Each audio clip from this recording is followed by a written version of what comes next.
Welcome back to Afterlife Message. Don't forget to subscribe, like, and share this episode, and hit that bell icon so you never miss an update. Definitely. Today, we're exploring a fascinating story about near-death experiences, spiritual guides, and some pretty intriguing predictions about the future of humanity. Yeah, it's a very unique perspective. It blends personal experiences with these broader spiritual concepts. Right. And it really prompts us to consider, is there a larger plan unfolding, both individually and collectively? Ooh, absolutely. Yeah. The source material is an interview with a woman, we'll call her Brenda, Okay. who claims to have had multiple encounters with the other side. Interesting. She describes herself as a spiritual empowerment coach and tarot reader. Okay.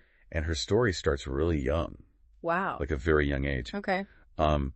What's striking is that her first near-death experience, or NDE, occurred when she was just 8 years old. Oh, wow. During a traumatic event. So this early encounter kind of laid the foundation for her lifelong spiritual journey. It seems that way, yeah. Yeah. She talks about having an out-of-body experience, finding herself in this peaceful setting like a meadow.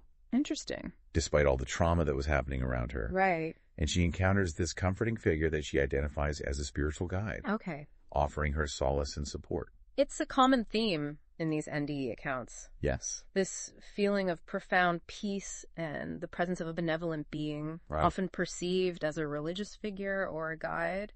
Yeah. It raises interesting questions about, the nature of consciousness and the possibility of realms beyond our physical perception. For sure. Yeah. What's really intriguing is that Brenda claims to have maintained a connection with this guide for the next decade. Wow. Of her life. Okay.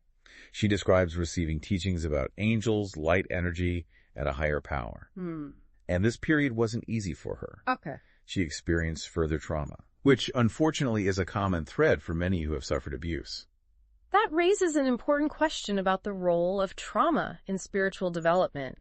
Is it possible that these challenging experiences, while incredibly painful, can act as catalysts for spiritual awakening? Right. Prompting individuals to seek deeper meaning and connection? Yeah. Brenda's story seems to suggest that this might be the case. It's certainly a complex and sensitive topic. Yes. And it's important to approach it with compassion and understanding. Absolutely. But Brenda's story suggests that even amidst trauma, there can be glimpses of hope. And a yearning for something beyond the pain. Absolutely. And her experience really aligns with the idea that we all possess an innate capacity for healing and resilience. Yes. Sometimes it takes a profound challenge to kind of unlock that potential and set us on a path of spiritual exploration. I think that's a good point. Yeah. So around the age of 13, Okay. Brenda says that she discovered healing abilities. Guided by her spiritual mentor, she was able to alleviate pain in herself and others. Wow. Which is a pretty remarkable claim. It's fascinating, isn't it? Yeah. This idea that we might have untapped healing powers within us aligns with various spiritual traditions and practices that emphasize the interconnectedness of mind, body, and spirit. It prompts us to consider the possibility that we have more agency over our well-being than we might realize. Yeah, that's powerful. Yeah. It's a concept that resonates with me, the idea that we have this innate potential for healing and transformation. But as you mentioned, Brenda's journey wasn't without its dark moments. Okay. At 21, overwhelmed by years of accumulated trauma and PTSD, Right. she attempts suicide. Oh, wow. And this is where she has her second near-death experience. Okay, so this NDE takes on a different quality. Right. It's not just about finding peace and solace, but about encountering spiritual beings, guides, and angels who intervene and refuse to let her die. They explain that it's not her time. Okay. And they reveal details about her soul's pre-life plan. This is where it gets really interesting. Yeah. They suggest that she chose to experience a lifetime's worth of challenges in a single lifetime. Wow. With the promise of immense peace and positive impact in the latter half of her life. Okay. The concept of pre-life planning or soul contracts is found in various spiritual traditions. And it suggests that before we incarnate, we choose certain experiences and challenges to facilitate our soul's growth and evolution. It makes you wonder, doesn't it? Yeah. What if we actually had a say in the challenges we face? It does. It's a radical idea. Yeah. But it also offers a sense of agency and meaning. It does. And while we can't definitively prove or disprove such concepts, Right. exploring these possibilities can offer a different lens through which to view our lives, our choices, and the challenges we encounter. For sure. It encourages us to see ourselves not just as passive recipients of fate, but as active participants in our own spiritual evolution. I like that. Yeah. Brenda's story takes an even more intriguing turn when these beings give her a specific prediction that she will die at 67.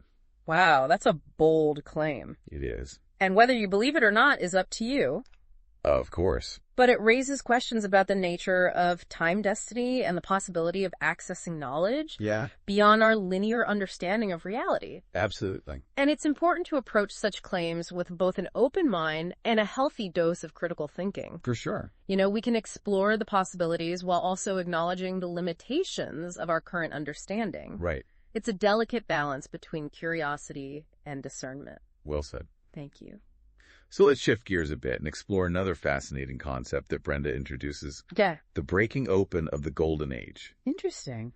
She claims that this period spanning from 2012 to 2032 marks a global shift towards love, self-awareness, and compassion. It's a concept that resonates with many spiritual and philosophical traditions, Right.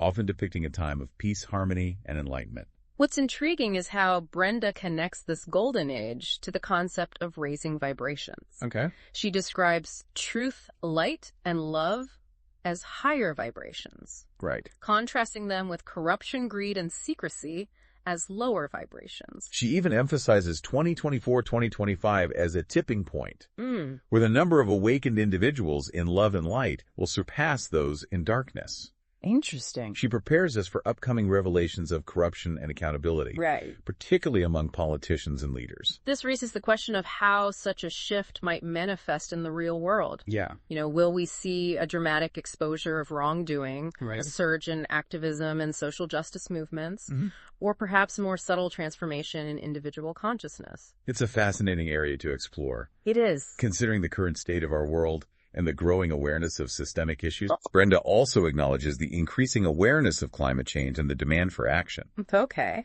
She connects the global financial crisis of 2008 as an example of how difficult periods can expose corruption and ultimately lead to positive change. Interesting how she links personal transformation with global events. Yeah. Suggesting they're interconnected aspects of a larger evolutionary process. Right. This perspective encourages us to view challenges not as insurmountable obstacles, but as opportunities for growth, innovation, and a more just and sustainable future. It's a hopeful perspective. Yeah. Especially in times that can feel quite turbulent. Yeah, it's a reminder that we're not just passive observers of world events. Right. We have the power to contribute to positive change, both individually and collectively. Yeah, like that. Whether it's through conscious choices, activism, or simply radiating kindness and compassion in our daily lives. Right. We all have a role to play.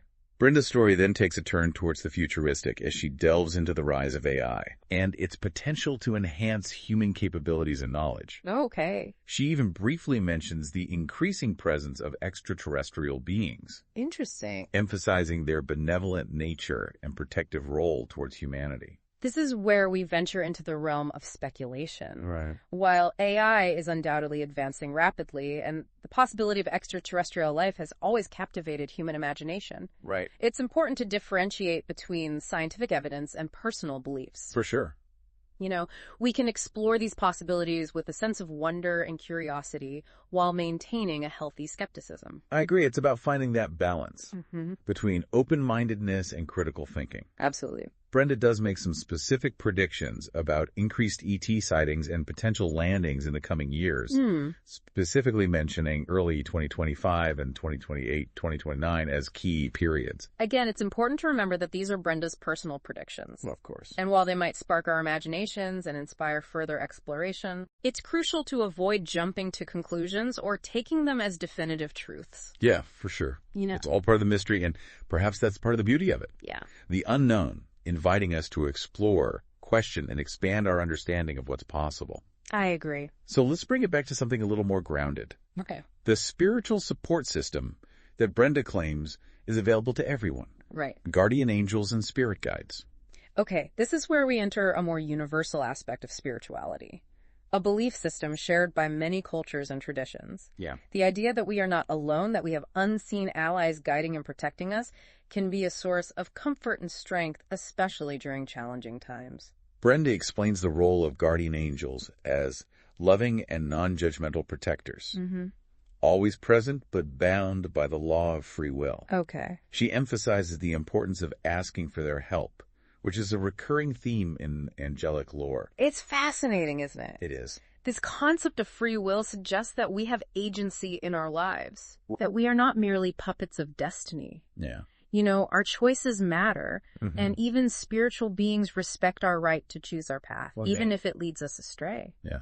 That's powerful. Yeah, it speaks to the dynamic interplay between our own will and the support and guidance available to us from the spiritual realm. Right. It's a partnership, not a dictatorship. I like that. Yeah.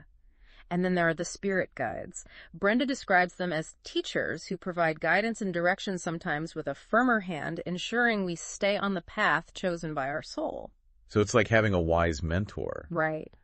But on a spiritual level, yeah, helping us navigate the complexities of life and stay true to our soul's purpose. What's intriguing is the idea that our guides aren't just there to comfort us. Right. They challenge us, push us to learn and grow, even if it means facing difficult lessons. Right. You know, it resonates with the idea of spiritual evolution, the continuous journey of the soul toward greater understanding and enlightenment. So it's not always about a smooth and easy path. No. Sometimes those rough patches and obstacles are actually opportunities for profound growth and transformation. Exactly. And Brenda even delves into the soul's pre-life planning process, describing it as a sort of cosmic review session where the soul reviews past lives, chooses challenges for the upcoming life, and even selects the parents and circumstances best suited for growth and learning. Wow, that's really fascinating. Yeah. Like we have a say in the design of our lives even before we're born. Right. Makes you wonder about the nature of free will and destiny. Are we truly the architects of our own destinies? Or is there a predetermined plan we're following? That's a question that has puzzled philosophers and theologians for centuries. Yeah. And while we may never have a definitive answer, exploring these possibilities can lead to deeper self-awareness and a greater appreciation for the complexities of life. I think that's a great point. Yeah. Brenda's own example is quite telling. She claims to have chosen to experience a lack of family support in this lifetime to cultivate independence, a different challenge compared to her previous lives, where she had supportive families. Wow, so she intentionally chose a more difficult path to test her strength and resilience. It seems like it, yeah. It's a bold choice. It is. And it challenges the notion that we always choose the easiest or most comfortable route. Right. You know, it speaks to the inherent drive within the soul to evolve, to push beyond its comfort zone and explore new facets of its being. Yeah, for sure. This concept invites us to reflect on our own lives. You know, what challenges have we chosen consciously or unconsciously, and what lessons are we meant to learn from them?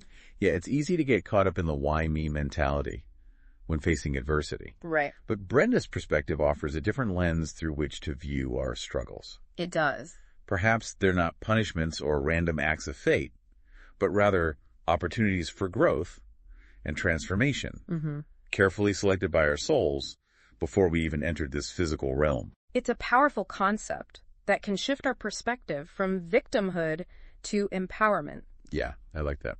You know, if we can embrace the idea that our challenges are not arbitrary, right, but rather purposeful, we can approach them with a sense of purpose and even gratitude. Yeah. They become stepping stones on our spiritual journey, right, guiding us towards greater self-awareness, strength, and wisdom. It's like reframing those challenges as a cosmic curriculum. Exactly. Designed to teach us specific lessons and help us evolve into the best versions of ourselves. Precisely. And that shift in perspective can be profoundly transformative. For sure. It allows us to see our lives not as a series of random events, right, but as a tapestry woven with intention, even in the midst of suffering. So what does this all mean for us, the listeners? How can we apply these concepts to our own lives? It invites us to examine our own lives through a spiritual lens. Okay. What challenges are we facing? Right. What lessons are we meant to learn? And perhaps most importantly, how can we connect with our own spiritual support system? Right. Our guardian angels and spirit guides to help us navigate these challenges and fulfill our soul's purpose. It's a call to become active participants in our spiritual journeys, not simply passengers along for the ride. Exactly. It's about recognizing our inherent power, the divine spark within each of us, and choosing to align with our highest potential, even amidst the complexities and uncertainties of life. Brenda's story certainly raises a lot of thought-provoking questions. It does. And whether you fully embrace her perspective or not, it's a fascinating exploration of the intersection between spirituality, human experience, and the mysteries of the afterlife. It reminds us that there's always more to learn, more to explore, and that the journey of self-discovery is a lifelong adventure filled with both challenges and profound possibilities. And it sounds like based on what we've discussed today, we might even have more of a hand in shaping that journey than we realize. That's a very interesting thought, isn't it? It is. The idea that we're not just along for the ride, right, but active co-creators of our experiences. It certainly makes you think about those moments in life where you felt inexplicably drawn to a certain path or challenge. Maybe there was a deeper reason behind those choices. Yeah. A whisper from our soul guiding us towards a particular lesson or experience. It's certainly possible. Yeah. And while we might not always understand the why behind those choices, right, perhaps trusting that there is a larger plan at play can help us navigate those challenges with a bit more grace and even a sense of adventure. So even if we can't fully grasp the intricacies of our soul's journey or the mysteries of the afterlife, we can still choose to approach life with a sense of curiosity, purpose, and a willingness to learn and grow from every experience. Absolutely. It's about embracing the unknown, the mystery, and the constant evolution of our understanding. And perhaps in the process, we discover a deeper connection to ourselves, to something greater than ourselves, and to the infinite possibilities that life has to offer. It's almost like we're piecing together a puzzle, isn't it? Yeah. We have these glimpses of a bigger picture. Right. Near-death experiences, spiritual guides, the idea of a soul's journey, but we may never have all the pieces to see the complete image. It's true, and perhaps that's part of the beauty of it all. Right. The mystery, the unknown, the invitation to keep exploring and expanding our understanding. Exactly, and remember, according to Brenda, we're not alone in this journey. Right. We have our guardian angels and spirit guides always ready to assist us. It's a comforting thought, isn't it? It is. To know that amidst the ups and downs of life, there's a loving and supportive presence guiding us towards our highest good.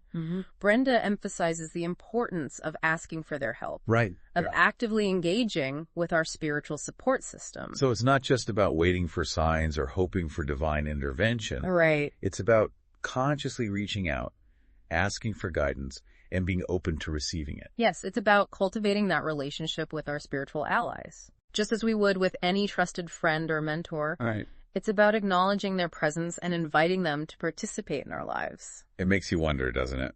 It does. What kind of pre-life plan did our souls choose for this lifetime? What unique challenges and lessons are we here to experience and overcome?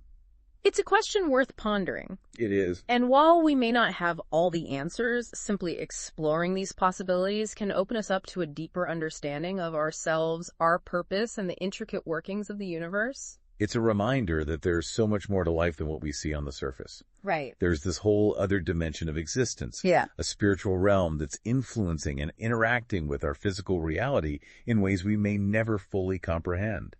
And perhaps that's the takeaway here. Okay. To embrace the mystery, the unknown, and the infinite possibilities that exist beyond our limited perception. To approach life with a sense of wonder, curiosity, and a willingness to explore the deeper meaning and purpose behind our experiences. Beautifully said. Well, on that note, we'll wrap up this episode of Afterlife Message. Don't forget to subscribe, like, and share this episode with anyone who might find it thought-provoking. And until next time, keep exploring, keep questioning, and keep seeking the light within yourselves and the world around you. Absolutely.